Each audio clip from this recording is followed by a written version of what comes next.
Hello friends, in today's video, I'm gonna be walking through how to set custom notes password on iPhone.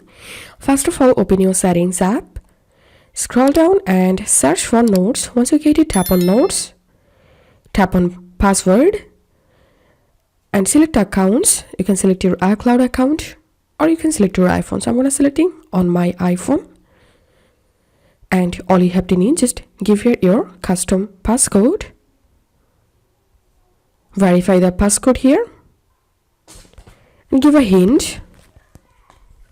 You can enable or disable Face ID from here and tap on done. And that's how you can add custom notes password on iPhone. If this video helped you, give a thumbs up and please consider subscribe to 5 Minute Solution. Thank you for watching.